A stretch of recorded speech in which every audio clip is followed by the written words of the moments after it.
हम सभी जानते हैं कि आत्मा नश्वर होती है और हर जीव में आत्मा का निवास होता है। किसी भी संप्रदाय के अगर धर्म ग्रंथों को पढ़ेंगे तो वहाँ हर धर्म ग्रंथ में एक बात जो कॉमन निकल कर आती है वह यह है कि आत्मा को हमें इस बर्थ और रीबर्थ के साइकिल से फ्री करना चाहिए। पर क्या यह संभव है कि हम आत्मा को इस बर्थ और रीबर्थ के साइकिल से फ्री कर सकें? हाँ, संभव तो है, लेकिन यह रास्ता इतना भी आसान नहीं है। हम इस साइकिल से तभी फ्री हो पाते हैं, इस चक्र से हम तभी फ्री हो पाते हैं जब हमारा कर्म और डिज़ायर का इक्वेशन 0 हो जाता है। ना मेरे पास कोई कर्म करने की ऐसा किसी डिज़ायर से प्रेरित होकर कोई कर्म करने की इच्छा नहीं होती है, तब हम इस साइकिल से फ्री हो पाते हैं। ज्योतिष शास्त्र के अनुसार जब हमारे प्रीवियस लाइफ में डेथ से पहले जो हमारी एक्सट्रीम डिज़ायर होती है, हम उन्हीं डिज़ायर्स के साथ इस लाइफ में बॉर्न होते हैं। जैसे इस लाइफ में किसी की डिज़ायर है कि वो बहुत बड़ा सिंगर बन जाए, तो पॉसिबल है कि जब उसका नेक्स्ट बर्थ होगा तो वहाँ पर वह इन इच्छाओं को पूरी करेगा। इसलिए हर इंडिविजुअल एक दूसरे से बिल्कुल अलग होते हैं। सबकी शौक़ अलग होती है, सबकी इच्छाएं अलग होती हैं, क्योंकि हम सबों की डिज़ायर्स भी अलग अलग हैं और ये सारे डिज़ायर्स हम अपने पास्ट लाइफ से लेकर आते हैं। और इसीलिए कहते हैं कि जब तक हम अपने डिज़ायर और कर्म का इक्वेशन 0 नहीं करेंगे, तब तक हम इस बर्थ और रीबर्थ के साइकिल से फ्री नहीं हो सकते।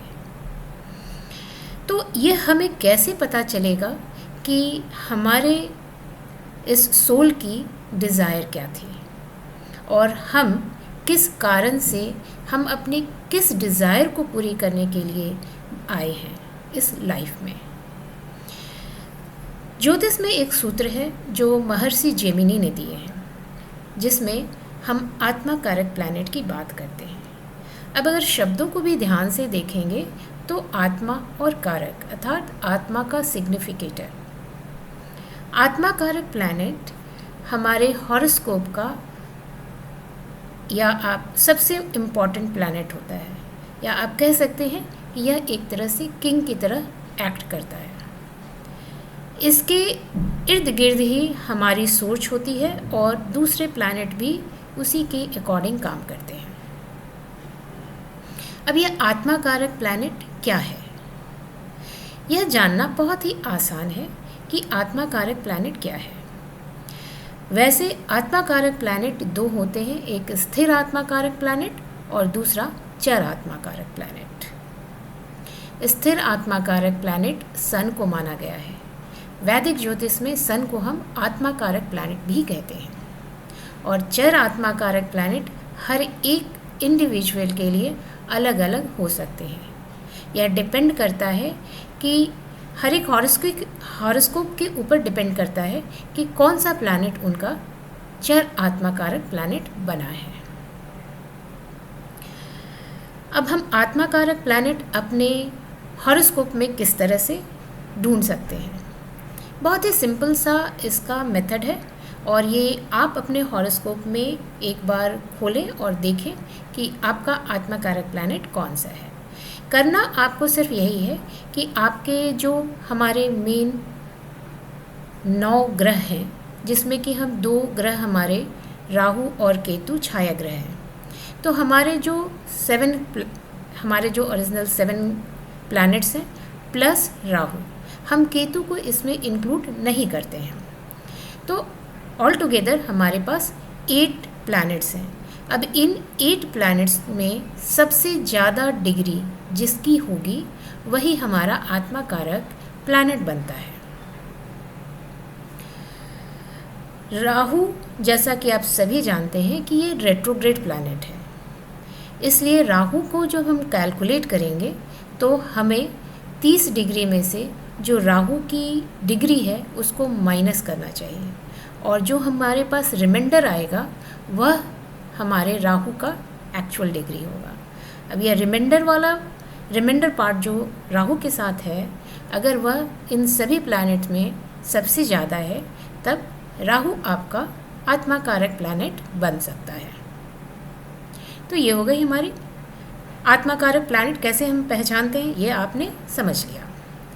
अब एक बार आपको यह मिल जाता है कि आपका आत्मा कारक प्लैनेट कौन सा है, उसके बाद आपको D9 अर्थात लग्न चार्ट में यह देखना चाहिए कि लग्न चार्ट में उसकी पोजीशन कहाँ पर है, वह किस जोडियक साइन के साथ बैठा है।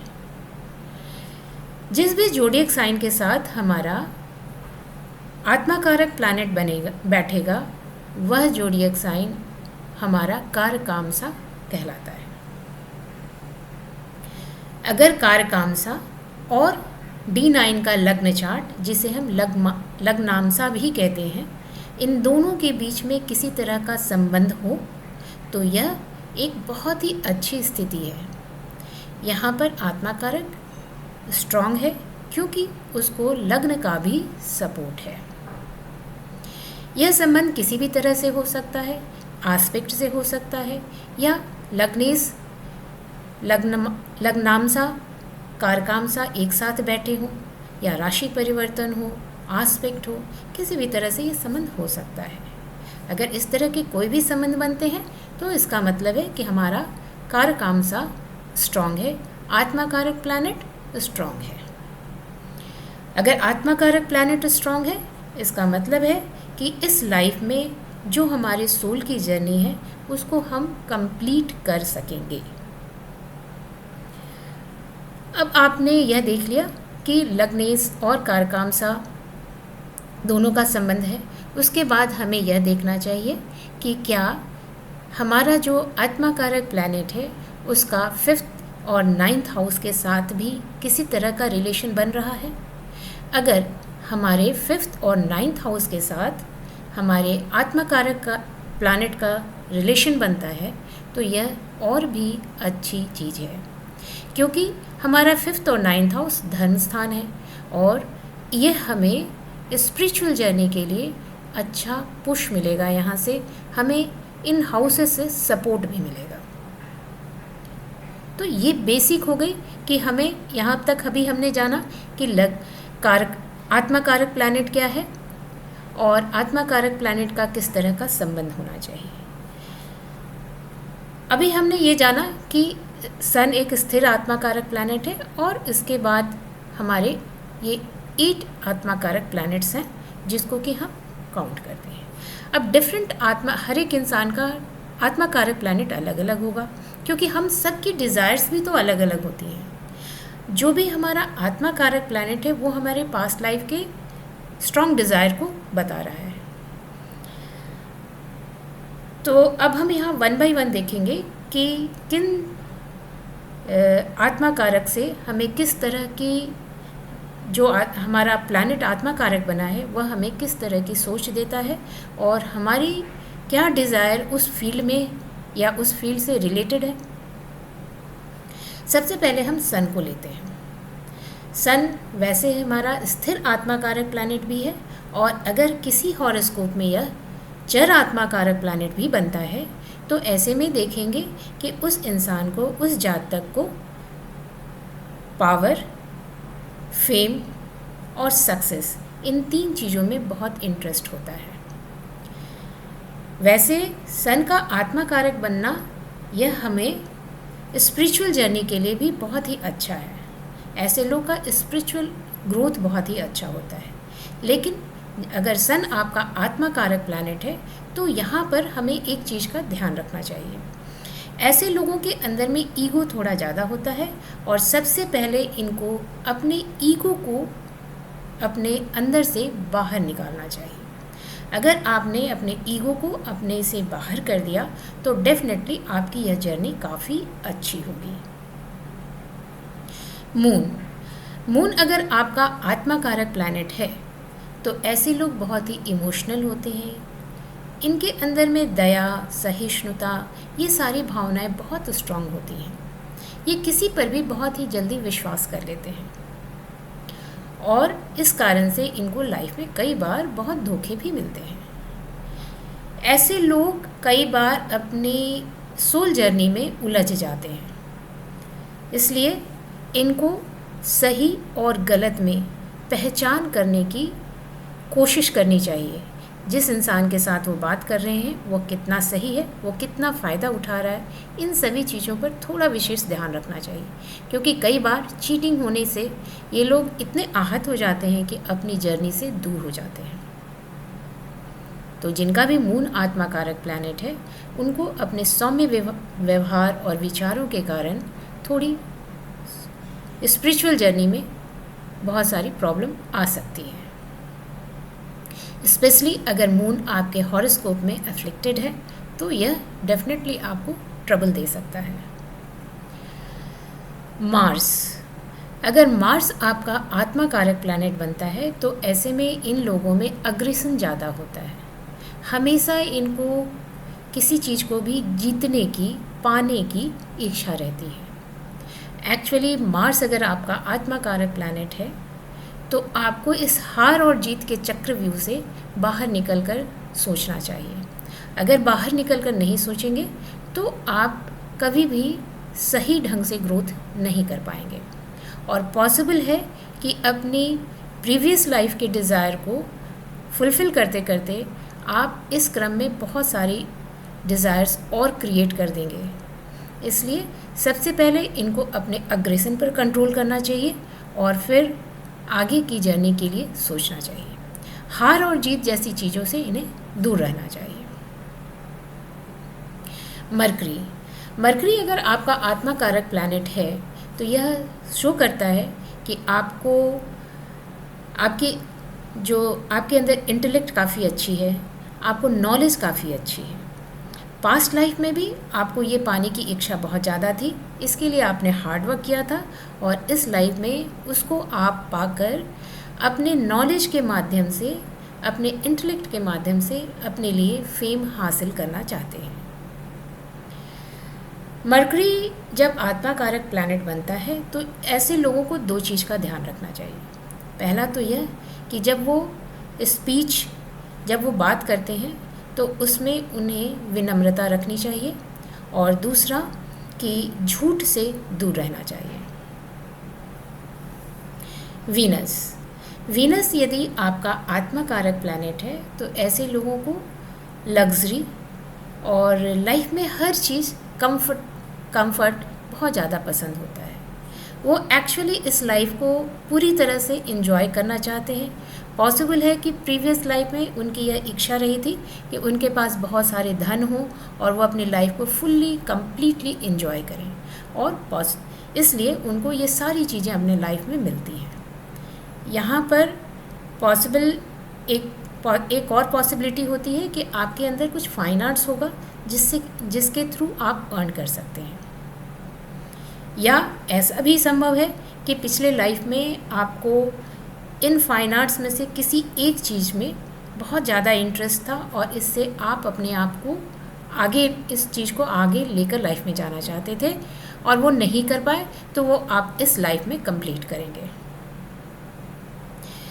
वीनस जब भी आत्मा कारक प्लैनेट बनता है तो ऐसे लोगों को लव और लस्ट, इन दोनों के बीच का डिफरेंस समझना चाहिए, वरना आपकी जर्नी बीच में ही रह सकती है। आप हो सकता है कि इस वर्ल्ड के और कर्मा के बीच में फंस कर रह जाएंगे। जुपिटर अगर आपका आत्मा कारक प्लैनेट है तो ऐसे लोगों को बच्चे, अपने सीनियर्स और गुरु, इन तीनों लोगों का विशेष रूप से रिस्पेक्ट करना चाहिए। जुपिटर का आत्मा कारक बनना आपके पास्ट लाइफ से कुछ, इन तीनों लोगों के प्रति आपकी कहीं ना कहीं कुछ कार्मिक बंधन रह जाते हैं, जिसके कारण जो आपको इस लाइफ में कंप्लीट करने हैं। इसलिए जुपिटर जब भी आपका आत्मा कारक प्लैनेट बनता है तो आपको इन तीनों लेवल पर ध्यान देना चाहिए कि कौन सा पॉइंट आपका वीक है इस लाइफ में, और उसके ऊपर वर्क करना चाहिए। वैसे स्पिरिचुअल जर्नी के लिए जुपिटर का आत्मा कारक होना काफ़ी अच्छा है, क्योंकि वैसे भी जुपिटर विजडम का कारक प्लैनेट है और ये काफ़ी बेनिफिक प्लैनेट है। लेकिन साथ ही साथ बिकॉज जुपिटर के साथ हमारे पास फ्री विल भी आती है, तो हम फ्री विल के कारण अपने लिए बहुत सारे कर्मा क्रिएट कर लेते हैं, इसलिए हमें इन चीज़ों का ध्यान रखना चाहिए। नाउ सैटर्न, अगर सैटर्न आपका आत्मा कारक प्लैनेट है तो ऐसे में आप देखेंगे कि ऐसे लोग एक्चुअली अगर देखा जाए तो यह सिचुएशन सैटर्न का आत्मा कारक होना बहुत पॉजिटिव नहीं है किसी के लिए भी, क्योंकि ऐसे लोगों की सफरिंग्स लाइफ में बहुत ज़्यादा होती है। साथ ही साथ बिकॉज सैटर्न है तो आपके पास्ट लाइफ के कर्मों का वो पूरा तरह से हिसाब करेगा और फिर ही आपको आगे जाने देगा। ऐसे लोग बहुत ही सहिष्णु भी होते हैं, दूसरों का हेल्प करना जानते हैं अच्छे से, और दूसरों के प्रति उनका कंसर्न भी होता है। समाज सेवा में इस तरह के बहुत से लोग देखे जाते हैं। सैटर्न अगर आत्मा कारक प्लैनेट है तो ऐसे लोगों की स्पिरिचुअल जर्नी भी ज़्यादा होती है, और जो पास्ट लाइफ के कर्मा है उसका क्लियरेंस भी बहुत जल्दी और अच्छे से हो पाता है। राहु का आत्मा कारक प्लैनेट होना आपको स्पिरिचुअल ग्रोथ देता है। ऑल्दो कि ये मेलेफिक प्लैनेट है तो इसके हीट भी आपको बेयर करने पड़ेंगे। ऑब्वियस है कि जब हम स्पिरिचुअल जर्नी पर चलते हैं तो हमारे सामने बहुत सारी बाधाएं आती हैं और हमें उन ऑब्स्ट्रक्शंस को क्लियर करना होता है। तो ये जब कभी भी मेलेफिक प्लैनेट आपका आत्मा कारक बनता है तो चैलेंजेस को फेस करना और उससे क्लियर करना, ये दोनों आपके अंदर में दोनों को झेलने की ताकत होती है। आप चैलेंजेस को फेस करते हैं और उसको क्लियर करके आप विन भी करते हैं। रामकृष्ण परमहंस के हॉरोस्कोप को देखेंगे तो उनका राहु आत्मा कारक प्लैनेट था। राहु स्पिरिचुअल ग्रोथ के लिए बहुत ही अच्छा प्लैनेट है। अगर आत्मा कारक प्लैनेट आपका राहु है तो ये काफ़ी अच्छी चीज़ है। दूसरा एक और चीज़ भी राहु के साथ देखा गया है कि अगर राहु आपका आत्मा कारक प्लैनेट है, इसका मतलब है कि आपको प्रीवियस लाइफ में लोगों ने बहुत चीट किया है, आपका बहुत नाजायज़ गलत फ़ायदा उठाया है और वो इस चीज़ का आपको एहसास है। अब अगर राहु की पोजीशन सही नहीं है तो पॉसिबल है कि आप इस चीज़ में फंसे रहेंगे कि मुझे उनसे बदला लेना है। अगर पोजीशन अच्छी है तो ये स्पिरिचुअल जर्नी के लिए डेफिनेटली बहुत ही अच्छी पोजीशन है। तो यहाँ हमने 1 बाय 1 देखे 8 प्लैनेट्स को देखा कि अगर इनमें से कोई भी आपका आत्मा कारक प्लैनेट बनता है तो वो किस तरह के रिजल्ट देगा, किस तरह से आपके माइंड की ट्यूनिंग रहेगी कि आपको आपके लाइफ में क्या चाहिए। हम कितनी बार होता है कि हमें पता ही नहीं होता कि हमें क्या चाहिए लाइफ में, हम इधर उधर ढूंढते रहते हैं, भागते रहते हैं, और जब तक कि हम उस चीज़ को पा नहीं लेते या जब तक हम उस सही करेक्ट डायरेक्शन में नहीं मूव करते तब तक हम परेशान होते हैं। इसलिए कई बार लोग अपने हॉरोस्कोप से भी पूछते हैं कि उनकी सोल जर्नी इस लाइफ के लिए क्या डिसाइड हुई है। अगर आपको सोल जर्नी का पता होगा तो डेफिनेटली आप उस रास्ते पे चलेंगे और अच्छा कर सकेंगे। लाइफ की जर्नी आपके लिए स्मूथ भी होगी। अब यहाँ 1-2 और पॉइंट्स हैं जो हमें ध्यान रखना चाहिए कि अगर आपका आत्मा कारक प्लैनेट रेट्रोग्रेड है, इसका मतलब है कि आपके पास्ट लाइफ के कर्मा बहुत अच्छे नहीं थे, या आपने कुछ ऐसे आपके जो कार्मिक बैगेज हैं वो बहुत हेवी हैं और इस लाइफ में उन सभी चीज़ को क्लियर करना है। एक्चुअली इन अ वे बहुत से जो स्पिरिचुअल साधक हैं वो लोग उन लोगों का यह मानना है कि यह अच्छी स्थिति है, क्योंकि रेट्रोग्रेड प्लैनेट इसी लाइफ में आपके प्रीवियस लाइफ के जितने भी कार्मिक बंधन है उसको क्लीन करता है। सपोज़ कि सैटर्न आपका रेट्रोग्रेड है तो इसका मतलब है सैटर्न से रिलेटेड जितने भी प्रीवियस लाइफ के कार्मिक बैलेंस हैं आपको इस लाइफ में क्लियर करना है। तो in a way it is good कि आपके इतने some amount of karmic baggage आपके क्लीन हो जाएंगे। अगर आत्मा कारक प्लैनेट एग्जॉल्टेड है, लग्न से और 5th एंड 9th हाउस से संबंध बना रहा हो, तो ये बहुत अच्छी पोजीशन है। यहाँ पर इंसान का ग्रोथ काफ़ी अच्छा होता है। अगर आपका आत्मा कारक प्लैनेट डेबिलिटेशन में है तो यह बता रहा है कि पिछले लाइफ में आपने कुछ बहुत गलत काम किया होगा, जिसके कारण इस लाइफ में उससे रिलेटेड, उस प्लैनेट से रिलेटेड, उस भाव से रिलेटेड और उस कार्य से रिलेटेड सफरिंग्स आपको मिलेगी। तो ये अगर सब चीज़ों को ध्यान से देखेंगे और अपने हॉरोस्कोप को भी ध्यान से अगर आप देखें, फिर आप यह देखें कि क्या सच में यह आत्मा कारक प्लैनेट है मेरा, तो मेरी सोच क्या इसी तरह की है, क्या मेरे अंदर में ये सारी चीज़ें हैं और क्या मैं इसको अगर इस पर काम करूं तो अपने लाइफ को कंप्लीट करने में कंप्लीट कर पाऊंगा। उम्मीद करती हूँ कि आपको मेरा यह वीडियो समझ में आ रहा होगा। अगर आपको कहीं भी किसी तरह का डाउट है तो आप मुझे कॉल कर सकते हैं, नंबर दिया गया है। आप मुझे ईमेल भी कर सकते हैं।